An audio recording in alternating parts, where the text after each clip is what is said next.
माननीय श्री मल्लिकार्जुन खड़गे, leader of opposition. माननीय श्री मल्लिकार्जुन खड़गे।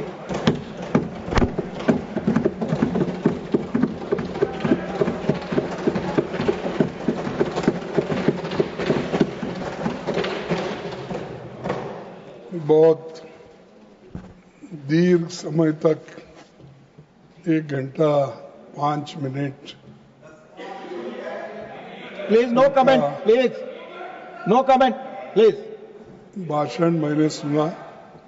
कल भी 1 घंटा सुना था जब वो लोकसभा में कर रहे थे, और अब उसमें नए पेज जुड़े क्या मुझे मालूम नहीं है, लेकिन जो बातें उन्होंने कल दोहराई थी वही बातें आज हमको फिर वो याद दिला रहे हैं और बता रहे हैं। इसीलिए मैं उनको धन्यवाद देता हूं, क्योंकि हमारा समय भी हमारा समय न जायज हो कि उसको उनको जो कुछ वहां कहना था यहाँ कहे, तो हम जल्दी समझ में हमको आता है। सर, डिप्टी चेयरमैन जी, मैं आपका आभारी हूं कि आपने मुझे बोलने का मौका दिया। मैं सबसे पहले पहलगाम में हुए क्रूर आतंकी हमले में मारे गए लोगों को श्रद्धांजलि देता हूं और उनके परिवार के प्रति अपनी गहरी संवेदना व्यक्त करता हूं।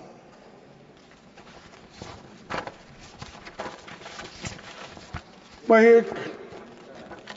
ये कहूंगा एक बात, वो भी सुनेंगे तो उनको भी अच्छा लगेगा। मेहंदी वाले हाथों ने पति की लाश उठाई है। बेबस रोते बच्चों ने पापा की जान गंवाई है। अश्रु भरे लाचार खड़ी बेबस नारी को देखा है। पहलगाम घाटी में हमने अपनों को मरते देखा है।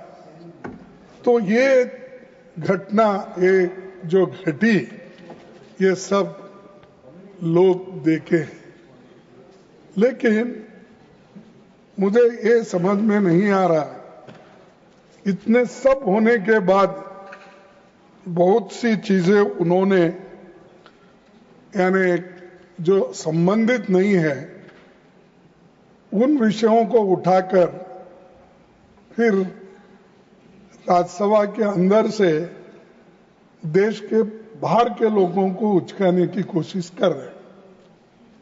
लेकिन लोग ऐसे झूठे वायदों पे, झूठे बातों से या असत्य बातों से कभी इसको सीरियस नहीं लेंगे। मैं आपसे ये कहूंगा, मैं पूरे देश और इस सदन के साथ इस बर्बर हमले और पाकिस्तान द्वारा आतंकियों को लगातार सपोर्ट करने की निंदा हम भी करते हैं।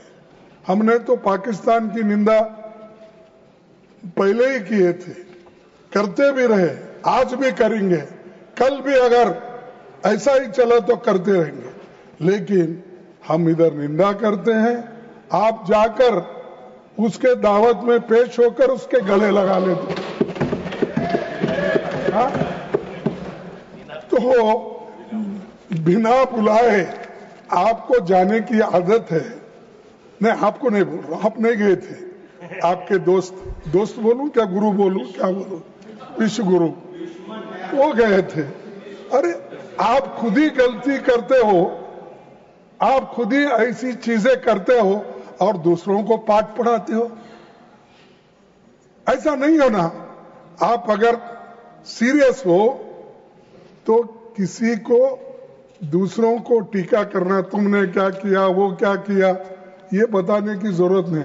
हमारा इतिहास तो बहुत बड़ा लंबा इतिहास है, मेरे पार्टी का भी लंबा इतिहास है, और देश को बनाने में भी हमने जो योगदान दिया है, अब तक एक भी आपका ऐसा कोई कारखाना नहीं, जो पब्लिक सेक्टर नहीं, जो हथियार बनाने का और चीजें बनाने का एक भी नहीं। आपने सिर्फ झूठ की कारखाने बनाए लेकिन पब्लिक सेक्टर आपने नहीं। और वही पब्लिक सेक्टर की कहानी आप यहां बताए, HAL, PL जो हमने बनाया था, और पंडित जवाहरलाल नेहरू जी को तो आप इतने बार बोलते हैं।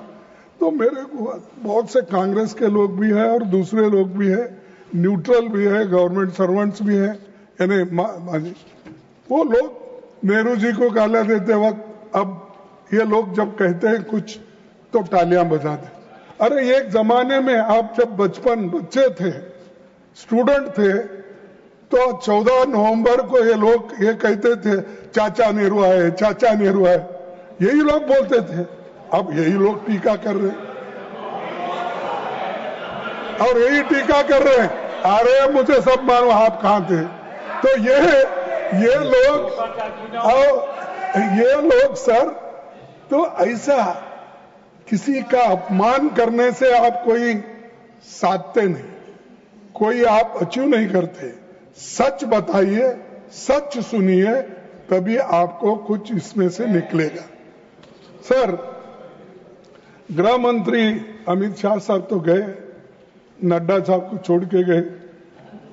हाँ, वही छोड़ के गए बोलिए, नहीं लेके गए साहब। गृह मंत्री अमित शाह 7 और 8 अप्रैल 2024 को जम्मू कश्मीर गए थे, तो कहा था कि मोदी सरकार के प्रयासों से देश विरोधी टेरर इकोसिस्टम को ट्रिपल कर दिया गया है। ये किसने कहा? अमित शाह, होम मिनिस्टर ने कहा। अगर ट्रिपल हो गया था तो पहलगांव में कहां से लोग आए, कहां से आए और कैसे आए? अरे इतने सब बातें आप बोलते रहते जो सत्य से दूर है, तो आप सोचिए पहले क्या बोलते हैं और क्या करते हैं। सर, हमले से सिर्फ 3 दिन पहले प्रधानमंत्री मोदी जी ने अपना शेड्यूल्ड दौरा रद्द कर दिया था। मैंने पहले भी इस बारे में पूछा था लिखित, जिसका मुझे आज तक जवाब नहीं मिला। क्या सरकार को पहले से किसी हमले की आशंका थी?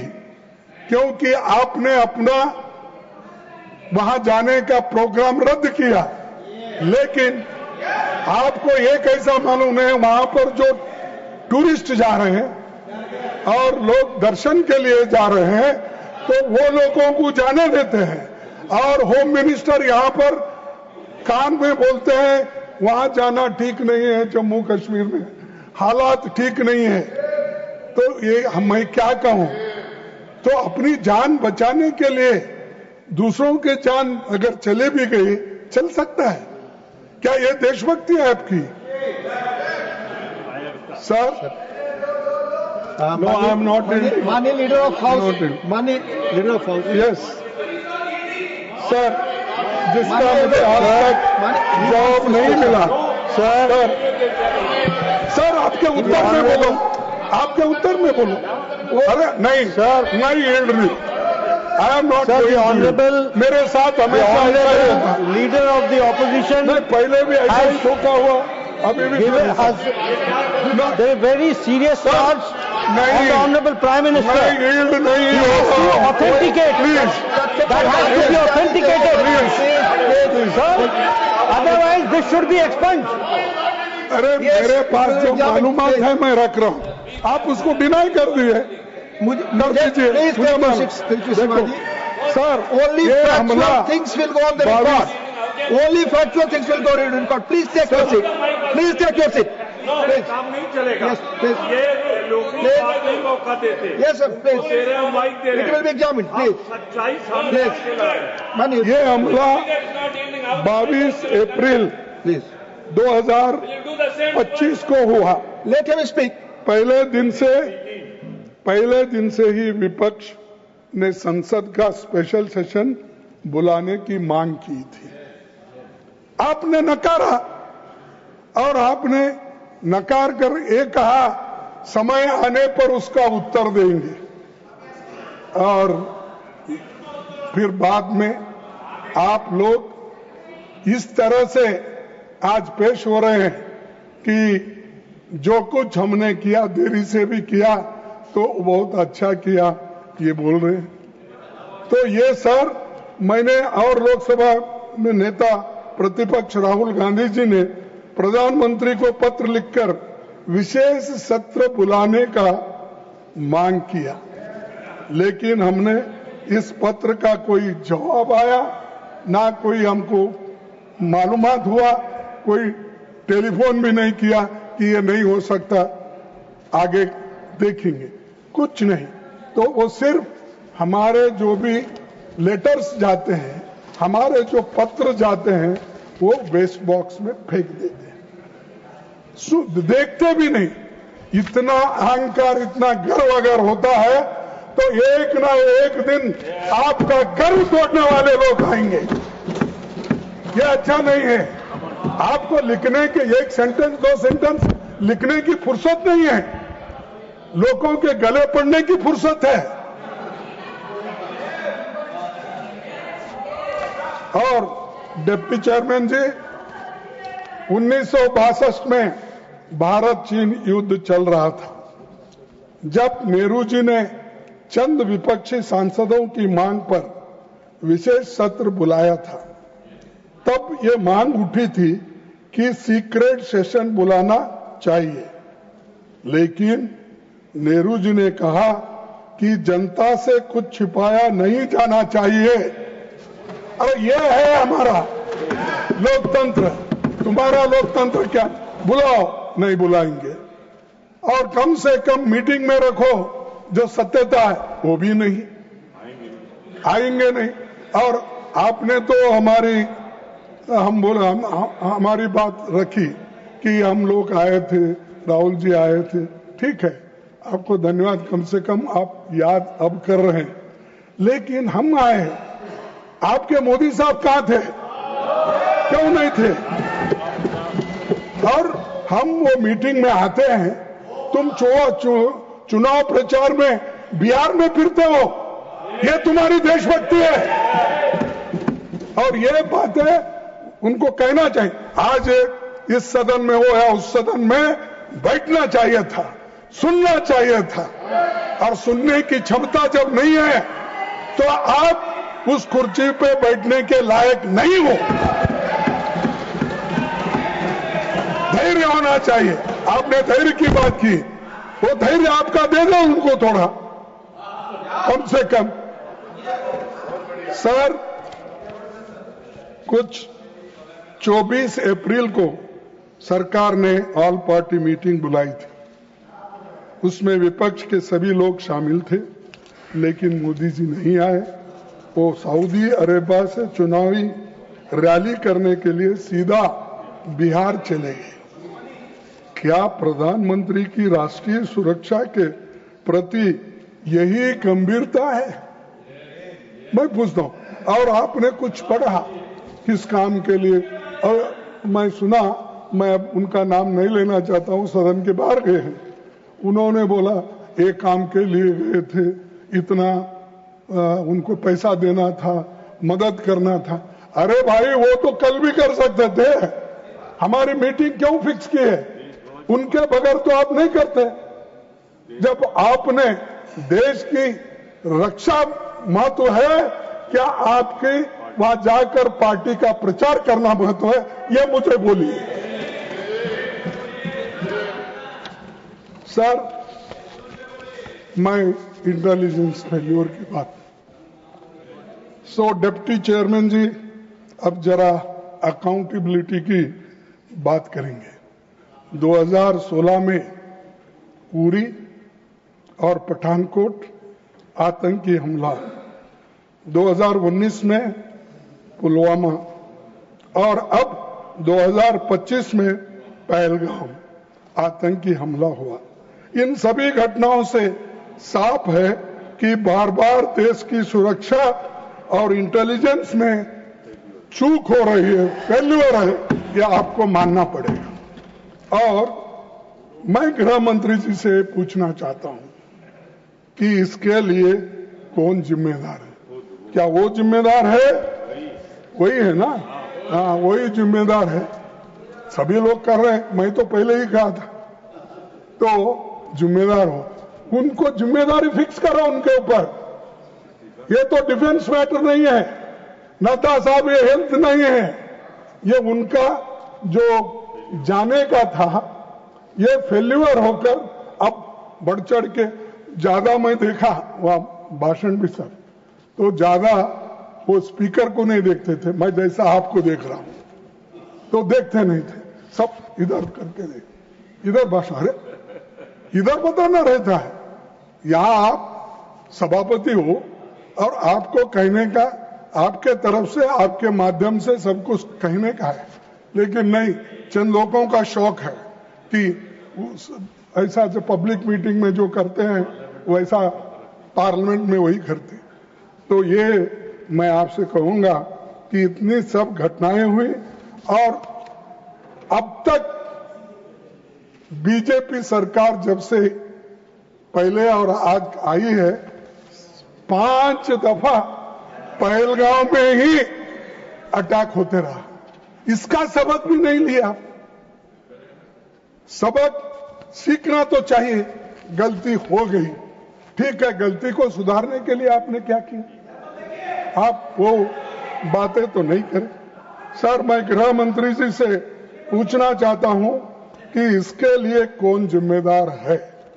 अगर वो जिम्मेदार है तो अपनी कुर्सी खाली करने दो, अगर जिम्मेदार नहीं है तो प्राइम मिनिस्टर क्या एक्शन लेते हैं हम देखेंगे। हाँ सर, 14 जुलाई 2025 को जम्मू कश्मीर के लेफ्टिनेंट गवर्नर, सर आपका ध्यान इधर नहीं, सर मैं वो जो बीच में टिप्पणी कर रहे हैं उनको बोला, टिप्पणी करने दो, मैं आपके लिए कर रहा हूं। नहीं, मेरे लिए तो मेरा बात ही नहीं सुने। मैं सुने 14 जुलाई 2025 को जम्मू कश्मीर के एलजी मनोज सिन्हा ने खुद माना कि Pahalgam terror attack was undoubtedly security failure। ये मेरा नहीं, ये है उनका, ये रिकॉर्ड में है, ये है। उन्होंने कहा Pahalgam was a security lapse। What happened in Pahalgam was very unfortunate। Innocent people were brutally killed। I take full responsibility for the incident, which was undoubtedly a security lapse। ये security lapse है, इसका जिम्मेदारी home minister लेना चाहिए, not the LG. और ये उनको छिपाने के लिए, उनकी गलती छुपाने के लिए, क्योंकि सब डरते हैं नंबर 1 और 2 को, जरा नंबर 3 को जरा थोड़ा जोश है, लेकिन 1 और 2 में तो डर जाते हैं सभी लोग। इसीलिए पाप बेचारा उन्होंने लिया ये जिम्मेदारी, उन्होंने लिया जिम्मेदारी। तो हम मेरी गलती है बोले उन्होंने। तो ये और एक बार पढ़ता हूं, Pahalgam was a security lapse। What happened in Pahalgam was a very unfortunate। Innocent peoples were brutally killed। I take all responsibility for the incident, which was undoubtedly a security failure। ये लेफ्टिनेंट गवर्नर मनोज साहब का statement है। तो इसीलिए ये जिम्मेदारी home minister लेना चाहिए, अमित शाह साहब लेना चाहिए। आप जरा उनको बताइए कम से कम। और हमको ये कहते हैं कि कांग्रेस ने वो किया। अरे छोड़ो भाई, कितने दिन कांग्रेस उसके नाम पे कितने दिन जिंदा रहना चाहते हैं, उसी गोली पे जिंदा रहना चाहते हैं। आपका कुछ बताओ ना, काम किए सो। अरे हम तो पाकिस्तान के 2 टुकड़े करके इंदिरा गांधी जी ने आजादी दिलाई, बांग्लादेश को आजादी दिलाई। तुम तो अरे आप तो सुनो आप तो पहाड़ खोद के चूहे निकालने वाले हैं। Please take your seats. Please. Sir Please. ये लोग पहाड़ खोद के चूहा निकालने वाले लोग हैं, तो हम लड़ने वाले लोग हैं ना, और लड़ते लड़ते देश को बचाए और जान भी दिए हमारे लोग। ये है हमारी पार्टी और हम। सर, मैं दूसरी बात, अगर एलजी ने माना कि ये सिक्योरिटी फेल्योर था, तो अकाउंटेबिलिटी कब तय होगी? क्या उन्होंने ये बयान गृह मंत्री जी को बचाने के लिए किया, या गृह मंत्री जी ने उसको ये बात कहने के लिए कहा? ये आप ही बता सकते हैं, हम नहीं। 100 दिनों से आतंकवादी न्याय के कटघरे से फरार थे। यदि आतंकवादी पुंछ, गगनगिर और गुलमर्ग के हमले में भी शामिल थे। अभी बताया गया कि तीनों आतंकवादी मारे गए, 3 अब बाकी के जितने भी हैं उसका हिसाब आप ही दे सकते हैं। हमारे को जो मीडिया से मिलता है या लोगों से मिलता है वही हमारे पास इंफॉर्मेशन होता है। तो अगर 3 मारे गए तो बाकी के किधर गए, कहाँ हैं, कहाँ फंसे हैं, कहाँ छुपे हैं, उसको ढूंढ निकाल लो ना। ढूंढ निकाल के ऐसा बताओ कि हम ढूंढ निकाले, ये 3 को तो हमने खत्म कर दिया, और बाकी के 6-7 लोग जो भी हैं उनको भी ढूंढ निकाल के हम उसका पीछा करेंगे। तो ये मास्टरमाइंड के बारे में कल कहा था, आज इसके बारे में कहा। सर, मैं और एक चीज आपसे कहना चाहूंगा कि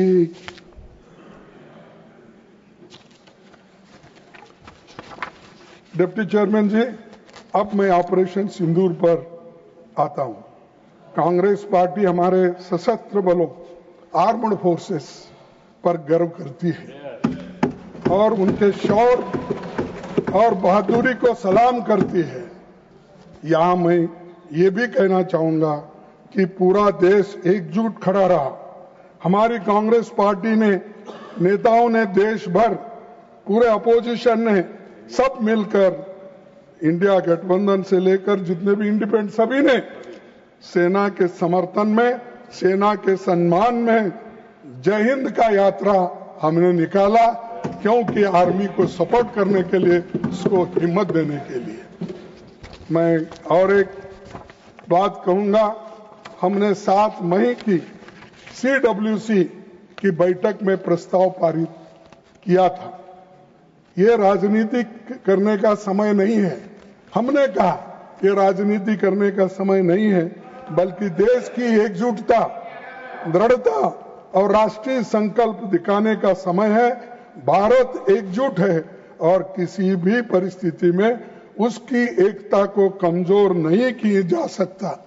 ये हमने आपको सपोर्ट किया, हमने ये कहा, आपका साथ दिए। देश के हित में हमने हर कदम पर सरकार को सपोर्ट किया। हम लोग देश की एकता और एकजुटता के लिए सरकार के साथ खड़े थे।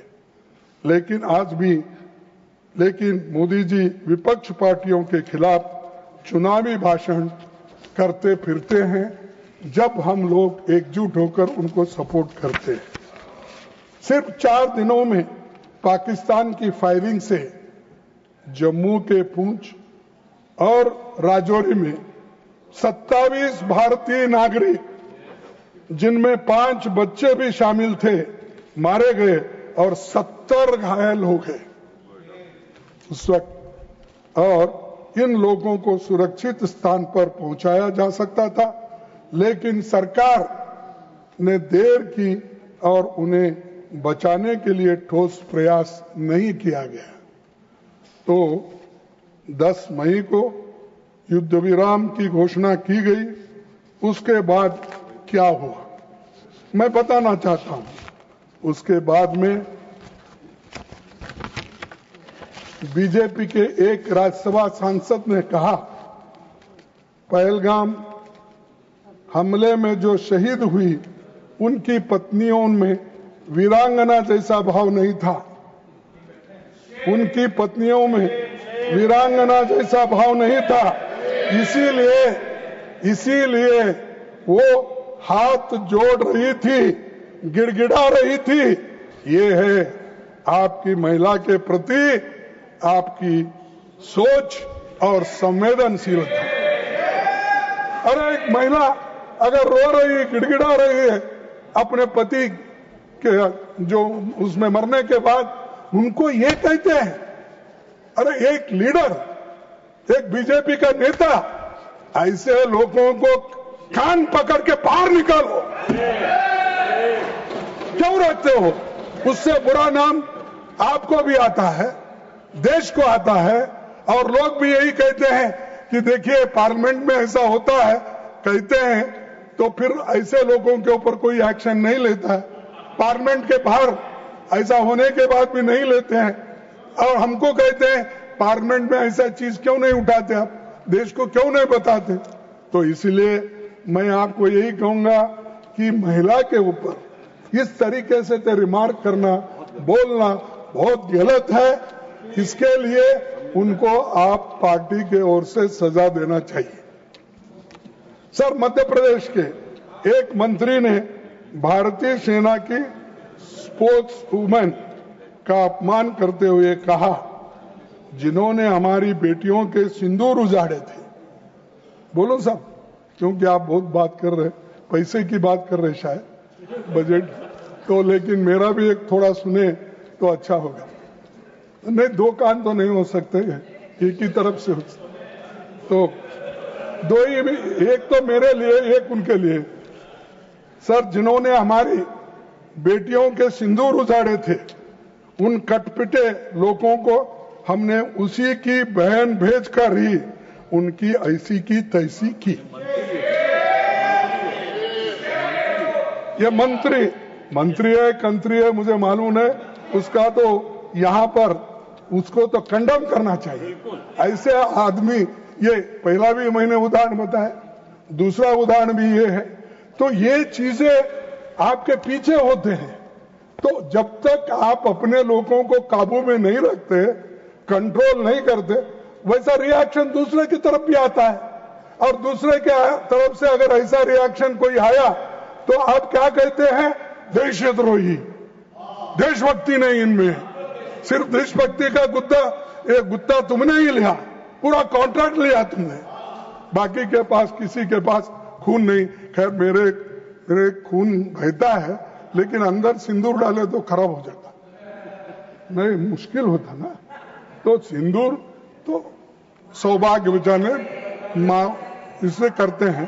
तो ये जहां जो कुछ बोलना आता है उसको जोड़ के बोलते जाते हैं।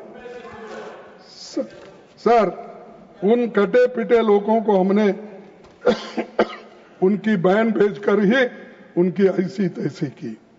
कल ही सुप्रीम कोर्ट ने इस मंत्री के कड़े शब्दों में निंदा की और खंडन किया। क्या लड्डा साहब, आप इसको बाहर निकालेंगे? जब सुप्रीम कोर्ट ने ही अगर खंडन किया है उस, हाँ अब हाँ बोल रहे, इसलिए थैंक यू वेरी मच। हाँ नहीं, अब सुप्रीम कोर्ट एक मंत्री को अगर ये कहता है और उसको कंडम करता है तो आप तो इजीली उसको निकाल दो, दूसरे को ला। आपके पास तो इतने भरे हुए लोग हैं और भाग रहे। आपके ईडी, सीबीआई या इनकम टैक्स को देखकर भागत, उसमें से किसी को करो। सर, शहीद आर्मी मेजर विनय नरवाल की विधवा को भी सोशल मीडिया पर ट्रोल किया गया और हमारे विदेश सचिव यहीं बैठे थे, वो भी अब पैसे की बात कर रहे। तो हमारे विदेश सचिव तक को पर्सनल अटैक्स का विदेश मंत्री प्लीज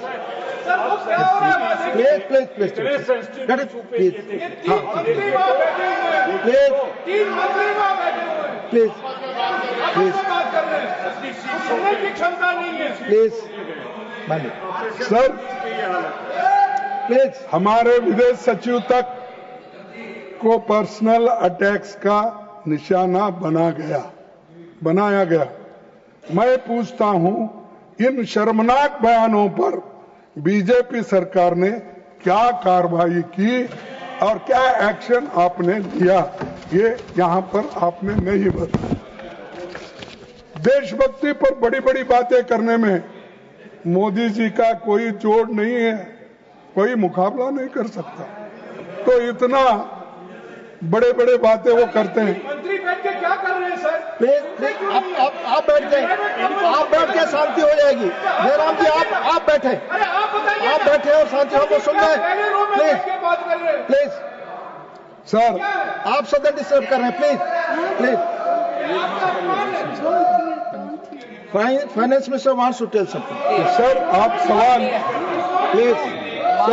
सवाल उठाने वाले कर रहे हैं सर, आम और नागरिकों पीछे को से माननीय जयराम रमेश जी, मोदी जी तीन का मंत्रीगण बात कर कोई रहे हैं। जोड़ हर नहीं एक है, इनके विषय पर का सवाल ऊपर ही हमसे इधर पूछे, बात हो रही है और उनको सुन आप भी सवाल रहे। उठाने इतना वाले गुस्सा से आम और नागरिकों जवाब को भी देंगे गिरफ्तार हमारे करते समय हैं। सब जब आएगा।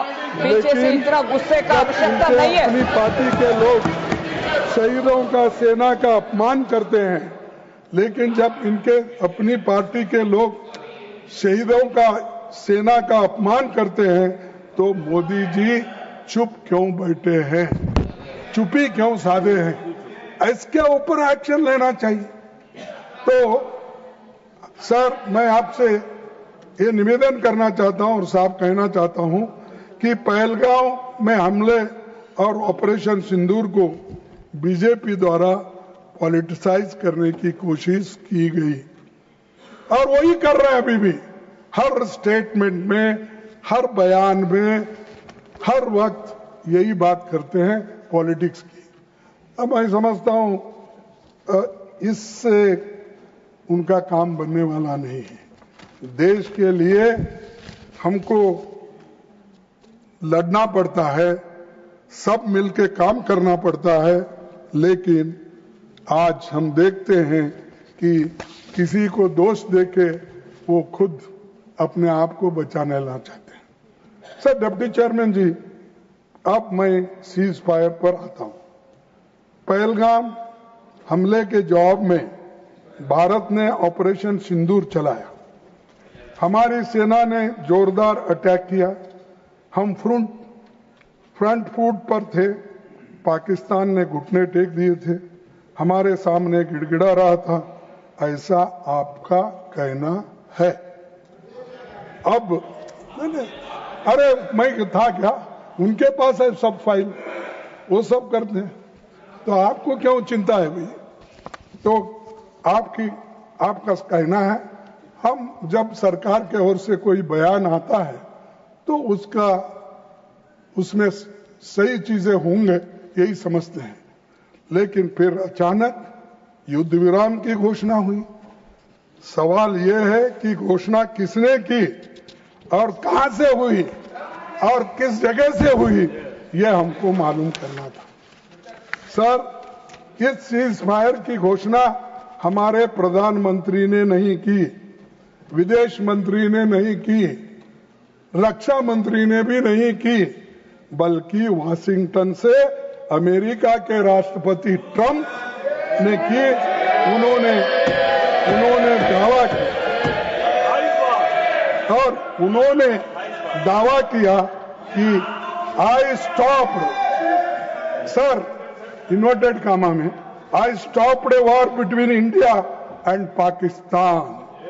ये ट्रंप ने कहा, हम सभी ने सुना, वो भी सुनने के बाद भी ये सब ऐसा हो रहा है, लेकिन मानने के लिए तैयार नहीं है।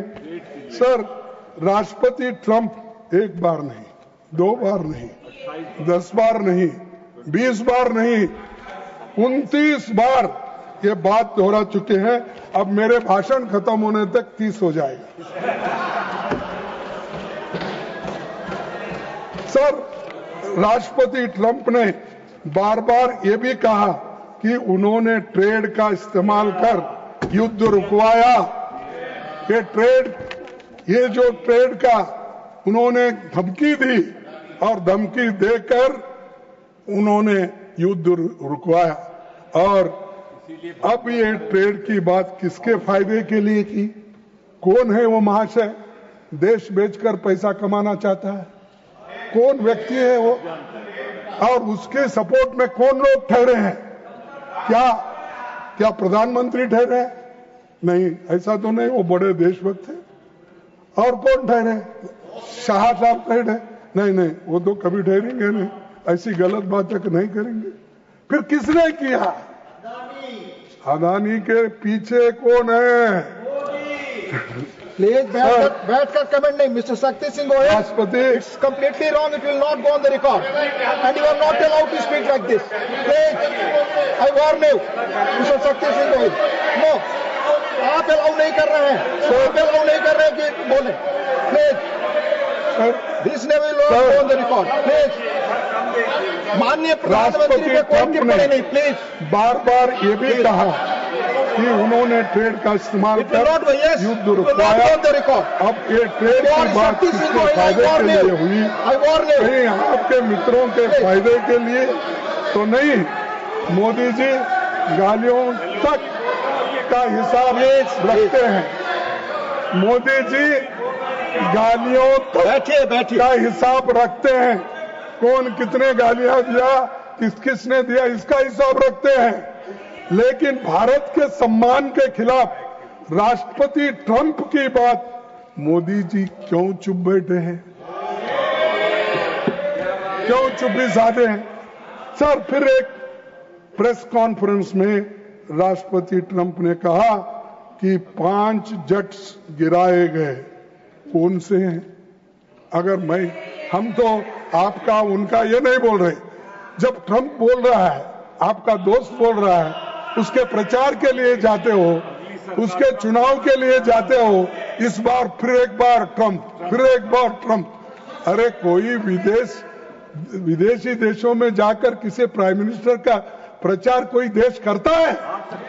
आज तक कोई नहीं किया। हाँ? तो सर, तो वो कहने दो। मैंने 5 जेट्स गिराए गए। कौन, कहा? हम ये नहीं पूछते इनके ये कौन से थे, क्या है, ये आप ही को मालूम, आप इसको बता सकते हैं। मोदी जी से देश जानना चाहता है, वो साफ साफ कहे कि हमारा एक भी जेट नहीं गिरा। क्योंकि नहीं, ये तो अमेरिकन प्रेसिडेंट कहा, जो उनका दोस्त है, रोज कभी मिले तो गले लगा लेते हैं, हाथ मिला लेते हैं और सब बातें करते हैं। तो ये कोई बात छुपी हुई नहीं, वो करना चाहिए और देश को बताना चाहिए। और हमारे राजनाथ सिंह साहब वो झंझट में नहीं पड़ते और ज्यादा इसमें भी नहीं जाते, सच है बताते हैं। कम से कम ये सच्चाई तो हमको बताओ। सर, डिप्टी चेयरमैन जी प्रधानमंत्री जी से माननीय रक्षा मंत्री कुछ कहना चाहते हैं। चूंकि आपने नाम लिया है, he has right to speak. आपका नाम लिया है इसलिए आपको अधिकार है बोलने का। आपका नाम लिया इन्होंने इसलिए आप बोल सकते हैं। प्लीज आप बोले। आपने नाम लिया इसलिए उनको बोलने का हस्तक्षेप का अधिकार है। प्लीज, आपने नाम लिया। माननीय रक्षा मंत्री। सभापति महोदय, कल हमारे विदेश मंत्री ने लोकसभा में ये पूरी तरह से स्पष्ट आई am not yielding sir. Sir, it's not question of yielding. आपने उनका नाम लिया, उनको बोलने का अधिकार है। प्लीज, आपकी बात रिकॉर्ड में जाएगी, आप बोले। अरे बाद में आप जवाब दो, अथवा बाद में जवाब दो। घटना हुई थी तब से लेकर आज तक हमारे प्रधानमंत्री की कोई भी बात ट्रंप के साथ नहीं हुई है। यह बात हमारे विदेश मंत्री ने क्लैरिफाई कर दी है।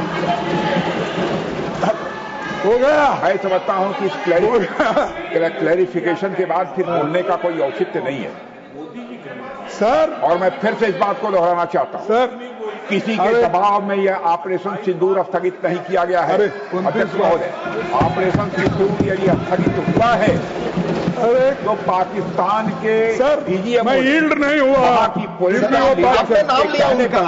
वहाँ की पॉलिटिकल लीडरशिप के कहने पर वहाँ के DGMO ने रिक्वेस्ट किया है। नहीं वो बात अब बाद में सफाई दो ना।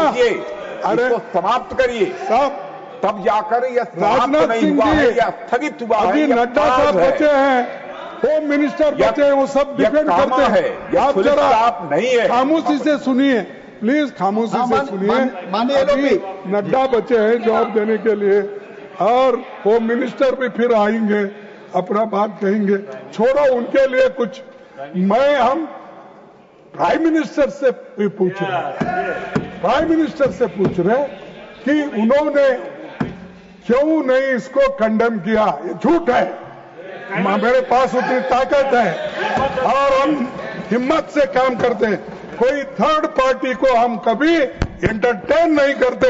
हमारी पॉलिसी है कि थर्ड पार्टी को इसमें इन्वॉल्व नहीं करना, यह हमारी पॉलिसी। लेकिन इस पॉलिसी के खिलाफ क्यों गए आप? तो दोनों मिलके बात करके सुलझाने वाले, आपके दोनों ऑफिसर्स मिलके अगर सुलझाने वाले हैं, थर्ड पार्टी इसमें कोई नहीं है। हमारी तो पहले से पॉलिसी है कि हम थर्ड पार्टी को इन्वॉल्व करके कोई समझौता नहीं करना, हम खुद अपने आप को समझौता करना चाहिए। ये भी पॉलिसी के खिलाफ चले। और सर, मैं अब सीधे सीधे 2-4 इसके प्रश्न पूछूंगा, उसका जवाब देंगे मुझे। क्योंकि हमारा सवाल ज्यादा प्राइम मिनिस्टर से है। अब इन्होंने जो रिपोर्ट लाए वो डिफेंस मिनिस्ट्री का रिपोर्ट लाए, लेकिन हम चाहते हैं मोदी जी को क्या हुआ, इतना चर्चा हो रहा, यहां नहीं वहां नहीं, फिर कहां है, आकाश में बैठे क्या? सर, पहला, किन शर्तों पर, आप सुनिए, किन शर्तों पर ये सीज फायर हुआ और पाकिस्तान बैकफुट पर होने के बावजूद अपने इसे क्यों स्वीकार किया?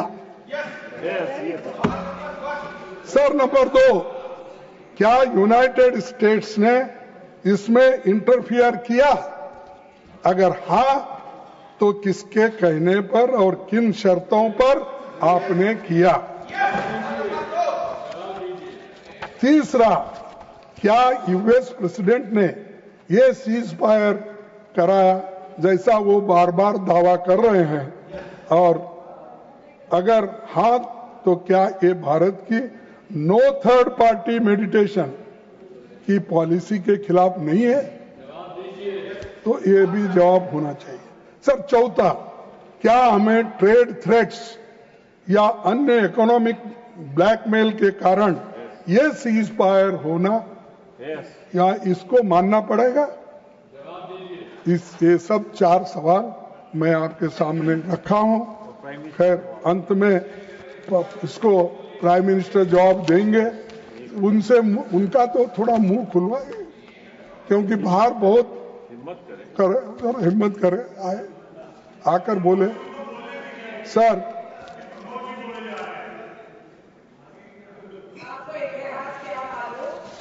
सर, अब फॉरेन मिनिस्टर तो चले गए, लेकिन मैं डिफेंस मिनिस्टर को सुनवाना पड़ता। सर, पहलगाम के बाद जो कुछ हुआ, उससे मोदी जी की 11 साल की फोटो खिंचाने, हाथ मिलाना, जबरदस्ती गले लगने वाला, यही फॉरेन पॉलिसी हो गया है। सच सामने आ गया, सिर्फ इवेंट बाजी से विदेश नीति नहीं चलती कि देश के लिए एक स्पेसिफिक विदेश नीति बनाना होगा और वो विदेश नीति के ऊपर हम सबको चलना होगा। अगर ये सब छोड़ के इसके साथ फोटो लिए, अगर वो दूर भी है तो ऊपर गिर के फोटो लेना, ये सब जरा अच्छा नहीं दिखता।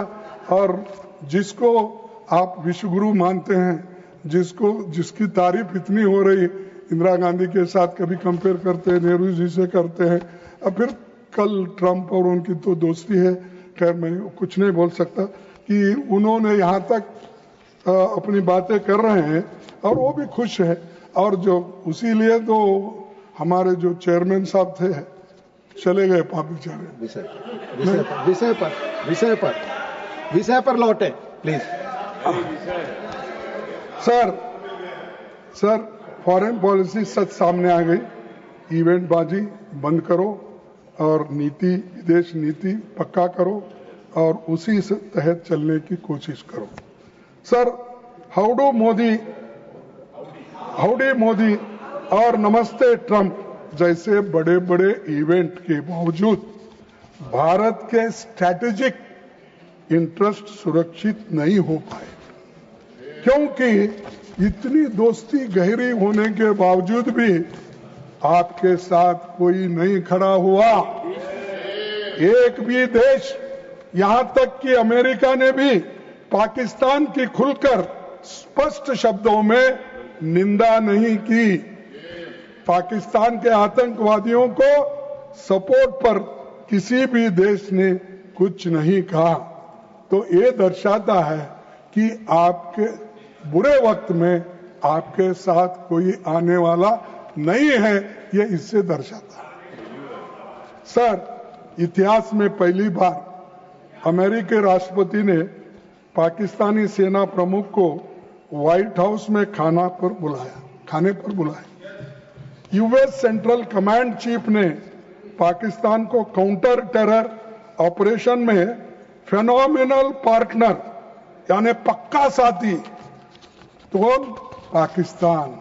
पाकिस्तान हमारा पक्का साथी है, ये व्हाइट हाउस ने वहां के सेंट्रल कमांड ने कहा। तो आप ही बोलिए, एक तरफ वो लोग कंडेम भी कर रहे हैं और कोई आपका दोस्त बनने को तैयार नहीं है, तो दूसरे तरफ आप हर एक गले मिल रहे हैं, फोटो खिंचवा ले रहे हैं, कोई पीछे ठहर रहा है तो आगे ले रहे हैं। तो ये सब काम ये कर रहे हैं, क्यों? कहीं के लिए? अरे आपकी इज्जत ऐसा रहना चाहिए, कहीं आप कोने में भी ठहरे तो आकर आपको बुला लेके सेंटर में ठहरा, उसको कहते हैं उसका व्यक्तित्व। लेकिन उनको क्या मालूम है, मुझे तो समझ में नहीं आता। तो ये, और दूसरी बात साहब, सीज फायर के बाद IMF और वर्ल्ड बैंक ने पाकिस्तान के लिए बड़े आर्थिक सहायता का पैकेज घोषणा की। मैं जानना चाहता हूं कि इन दोनों संस्थाओं के बोर्ड में भारत ने एक पैकेज का विरोध क्यों नहीं किया?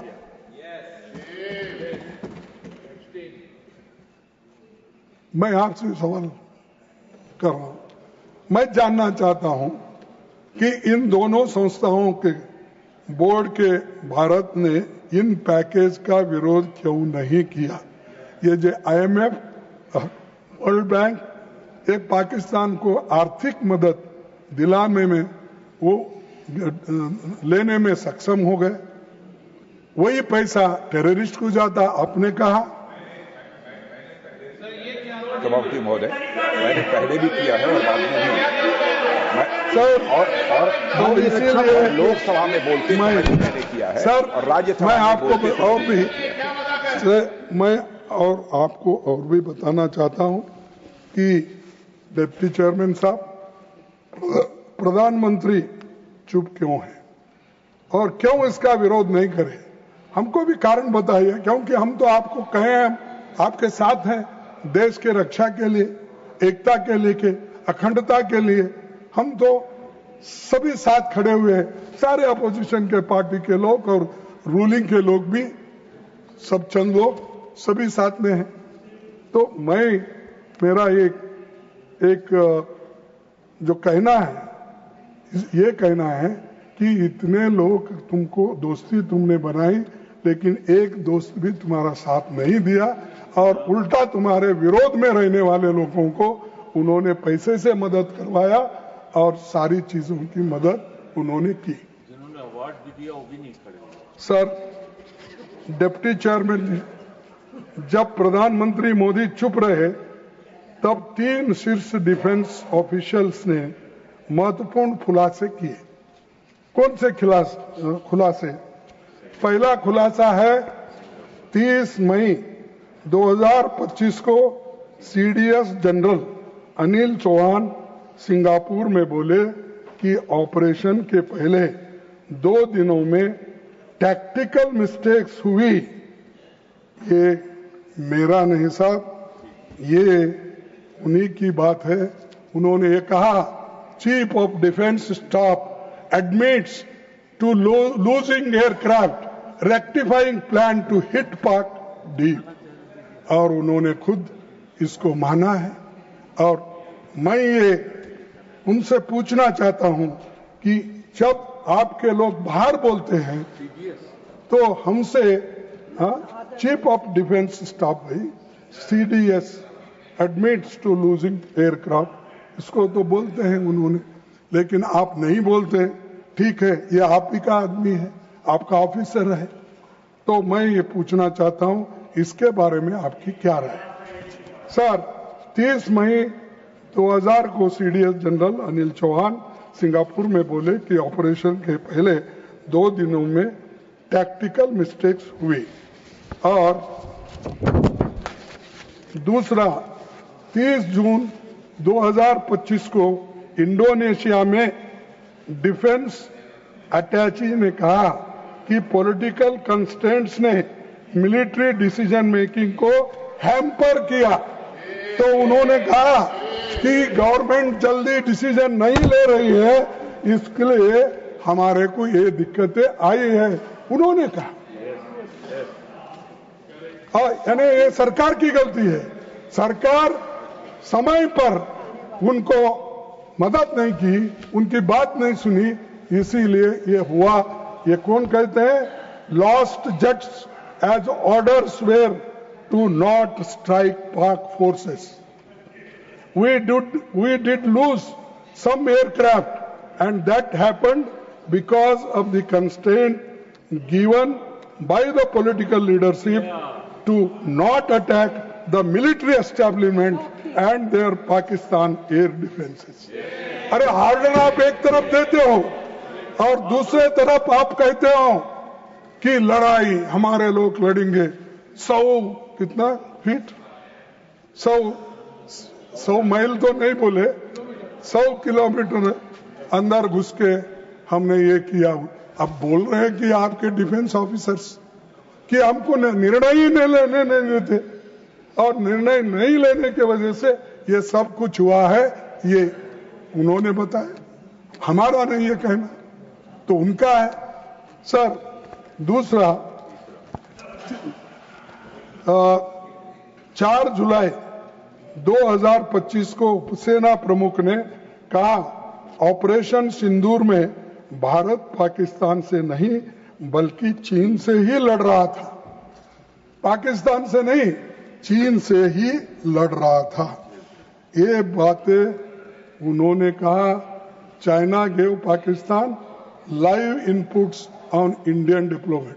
खेलो, झूले में खेलो उनके साथ, हाँ, अहमदाबाद में झूले में खेलो। ये आज आपकी का एक ऑफिसर ये कहता है, ये मैं बता रहा हूं आपको। और सर, ये जुलाई 25 को ये हो गया। फिर उसके बाद ये वही चीन है जिसे मोदी जी ने गलवान क्लैश के बाद क्लीन चिट दी थी, और 19 जून 2020 को प्रधानमंत्री ने कहा था, ना तो कोई घुसा है ना कोई घुस आया है। हमने कहा साहब आप सत्य बोलो, आप दिल खोल के बोलो, मैं बैठ जाता। ये बोले या नहीं बोले ये बोलो। आप तो झूठ नहीं बोलते, मैं समझा था, लेकिन मैं पहले बोलता था मोदी जी को झूठ, जबकि 15 लाख 2 करोड़ MSP वो ये झूठा संसदीय शब्द है, तो झूठा संसदीय शब्द, झूठा संसदीय शब्द है, झूठा संसदीय शब्द है। अरे असत्य साहब। और पार्टी ने जो समय दिया था उससे अधिक समय आप पार्टी का ले रहे हैं। नो प्रॉब्लम, नो प्रॉब्लम, आपकी पार्टी का समय जा रहा है, आपकी पार्टी का। ठीक है, ठीक है, मेरी गलती हो गई, मेरे को इंटरफेयर भी कर रहे ना सर, वो भी टाइम थोड़ा काटो। सो ये वही क्लीन चिट दी थी, और 19 जून 2020 को प्रधानमंत्री ने कहा था, ना तो कोई घुसा है ना कोई घुस आया है। मैं प्रधानमंत्री से पूछना और चाहूंगा कि हमारे डिफेंस ऑफिशियल्स में के स्टेटमेंट्स पर उनका क्या कहना है और आपका क्या कहना है। रक्षा मंत्री जी का कहना क्या है, प्रधानमंत्री जी का कहना क्या है कि ये सब जो मैंने आपको इतने सभी कागज दिखाए ये तो ऑथेंटिक है, फिर ऑथेंटिसिटी करो मत बोलो, ये ले लो, नहीं तो आप देख लो, ढूंढ लो, तो ये आपकी है सर। और एक सभापति जी, उपसभापति जी, हकीकत यह है कि हम सांसदों को अंधेरे में रखा गया। हमें सभी जानकारी मीडिया के माध्यम से मिल रही थी और आज भी हमको माध्यम के जरिए ही मालूमात मिल रहे हैं। तो सर, असल में किसी भी इंफॉर्मेशन या जानकारी को पहले संसद के सामने रखना चाहिए और खासकर ऐसे सेंसिटिव मैटर्स में आप अगर हमको अवगत कराएंगे तो क्लैश नहीं होता, मिसअंडरस्टैंडिंग नहीं होता। देश के इतने चंद बातें जो नहीं कहना है, आप कहने के बाद हमको भी कहना पड़ता है। तो देश बड़ा है, इसको अगर लेकर आप सबसे राय लेके, मशवरा लेके अगर बढ़े तो देश को अच्छा होगा। सब मैं और एक बात आपको कहना चाहूंगा साहब, सेंसिटिव मैटर्स की चर्चा के लिए हम स्पेशल सेशन की मांग कर रहे थे, तो उस वक्त आप सभी ने कहा कि हम इस बात को, हाँ, जो हमने आपसे रिक्वेस्ट की थी तो आपने ये बात को आप कह रहे थे, अरे तुम कौन होते मुझे बिठाने वाले? अरे मेरे को कोई नहीं बिठा सकता, सिर्फ मेरे लीडर बिठा सकते हैं, मेरे लोग जो चुन के लाते हैं वो बिठा सकते हैं। सर, सिर्फ अभी 5 मिनट लूंगा आपका। आपकी पार्टी का समय जा रहा है, उससे मुझे कोई आपत्ति नहीं है। ठीक है सर। डिप्टी चेयरमैन, हम मांग करते हैं कि देश के सबसे सुरक्षित इलाके में हुई सुरक्षा और इंटेलिजेंस की इन गंभीर खामियों और गलतियों पर समयबद्ध तरीके से जवाबदेही तय की जाए। कारगिल युद्ध खत्म होने के बाद उस समय की सरकार ने कारगिल रिव्यू कमेटी बनाई थी, जिसकी अध्यक्षता खुद विदेश मंत्री जयशंकर के पिता के सुब्रमण्यम ने की थी और उनका ये जो from surprise to recording the Kargil review committee report, ऐसी एक रिपोर्ट तैयार करो, कहां गलती हो गई, क्या हो गई, सब कुछ बाहर आएगा। हर चीज को आप छुपाते रहेंगे तो और मामला बढ़ जाएगा। ये तो उन्हीं के पिताजी ने वाजपेयी के समय पर रिपोर्ट तैयार की थी, तो कम से कम वो कीजिए, उसको ढूंढ निकालिए क्या गलतियां हो गए। तो ये भी आप करने को तैयार नहीं है सर। दूसरा, मैं आपसे विनती करूंगा कि इस कमेटी ने 15 दिसंबर 1999 को रिपोर्ट दी और 23 फरवरी 2000 को इसे दोनों सदनों में रखा गया। हम डिमांड करते हैं कि इस मामले में भी ऐसी ही समीक्षा हो। हम डिमांड करते हैं, आप रखिए, किसकी गलती हो गई, किसकी चीख, ये देश के इंटरेस्ट में है। हमको ये नहीं चाहते कि आपको ह्यूमिलेट करना या आपका इंसल्ट करना, आपको कुछ कहना, नहीं, वो हम नहीं सीखे। हम मदद करने का सीखे हैं, लेकिन किसी को दोष देने का नहीं सीखे। देश बड़ा है, इसीलिए हमको मिलकर काम करना है। मैं प्रधानमंत्री से ये भी कहूंगा कि अपनी सारी गलतियों और विफलताओं के लिए कांग्रेस को ब्लेम करना बंद करो और उनके शिष्यों से भी ये कहना चाहता हूं, अरे भाई तुम्हारा काम तुम करो, हमको दोष देने में कुछ आपको मिलेगा नहीं, प्रत्युत्तर मिलेगा, आप उसका उत्तर भी नहीं दे पाएंगे। लेकिन ये लीडरशिप का मतलब होता है कि जिम्मेदारी लेना, ना किसी को दोष देना। आप लीडर्स हैं, आप जिम्मेदारी लो, प्रधानमंत्री जी बोलो अब, लेकिन मुझे समझता है आज नहीं कल वो यहाँ इंटरवेन करेंगे, उत्तर नहीं देंगे, इंटरवेन करेंगे, क्योंकि वो दूसरों को जवाब देना नहीं चाहते। वो छोड़ दिए अपने दोस्तों को, मिनिस्टरों को, तुम जाओ कुछ भी कहो और जो आपको कहना है तो मैं आकर फिर बाद में ये कोई प्राइम मिनिस्टर आज तक ऐसा नहीं है, कभी ना कभी डिबेट में पार्टिसिपेट करता ही है, लेकिन 11 साल में इन्होंने कोई डिबेट में पार्टिसिपेट नहीं, घर में आके बैठते नहीं सदन में, और अगर आए तो भी वो, मैं उस हाउस में बोला था एक बार, वो जब आ रहे थे तो सुषमा स्वराज जी ने बोला कि आ गए, उनका दर्शन लो बोल के बोले, तो मैं बोला दर्शन लेने को क्या वो भगवान है? तब पूरा हाउस हंस पड़ा। हाँ,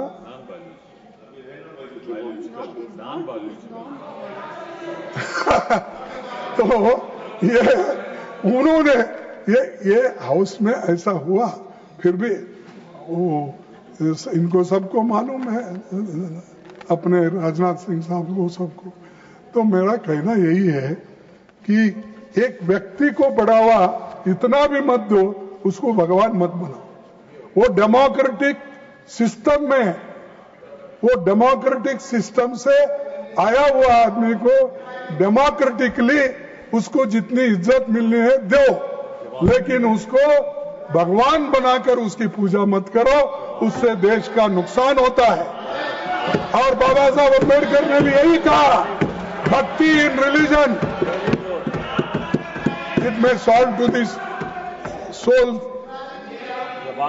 और भक्ति इन पॉलिटिक्स वो डिक्टेटरशिप के तरफ जाता है। तो इसीलिए डिक्टेटर मत बनाओ साहब, आप प्रधानमंत्री बनाए, उसका काम करने के लिए आप मदद करो, लेकिन लोगों को गालियां देने के लिए मत छोड़ो।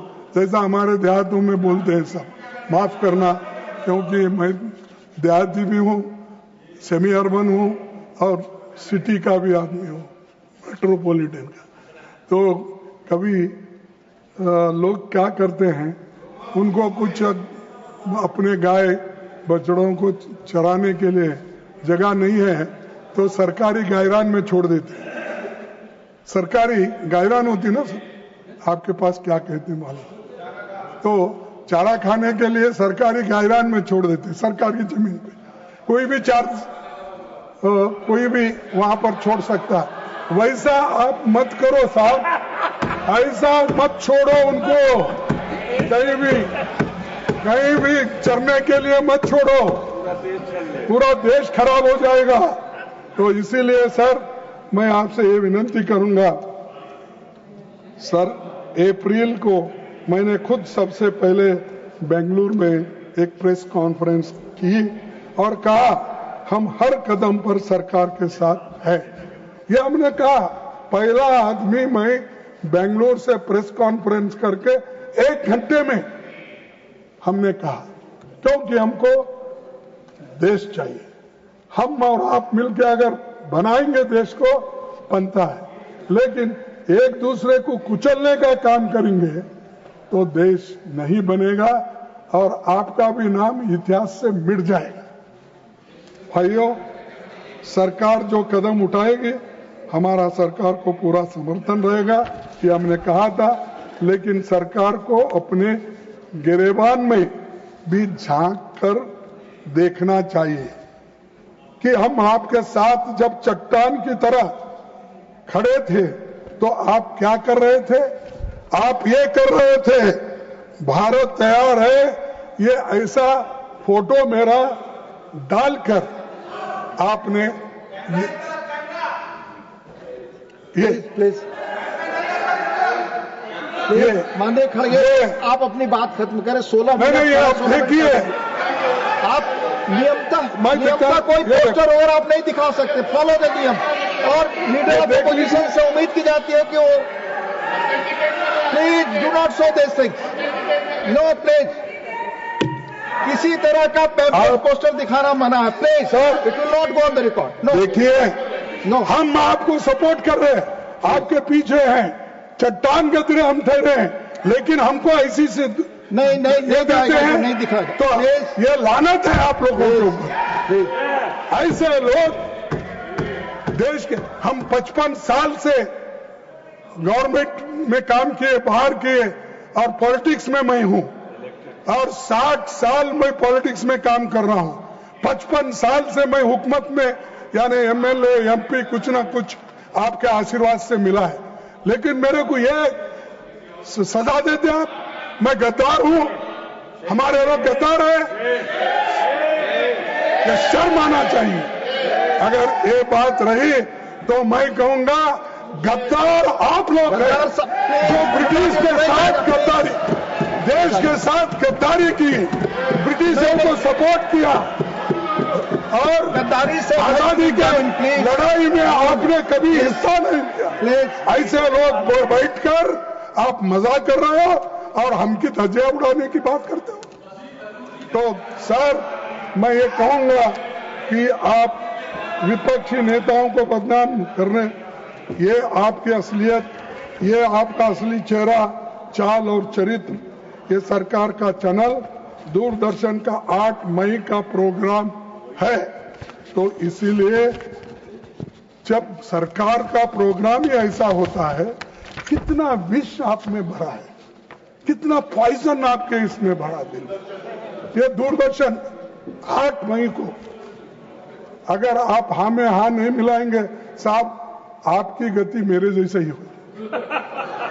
आप अपनी बात कहें, अब जो कहना है हमारी गति के लिए ध्यान दें प्लीज। सर, बस इस बात के साथ अपना भाषण समाप्त करता हूं। आपने मुझे बोलने के लिए समय दिया, उसके लिए आप सबको धन्यवाद देता हूं।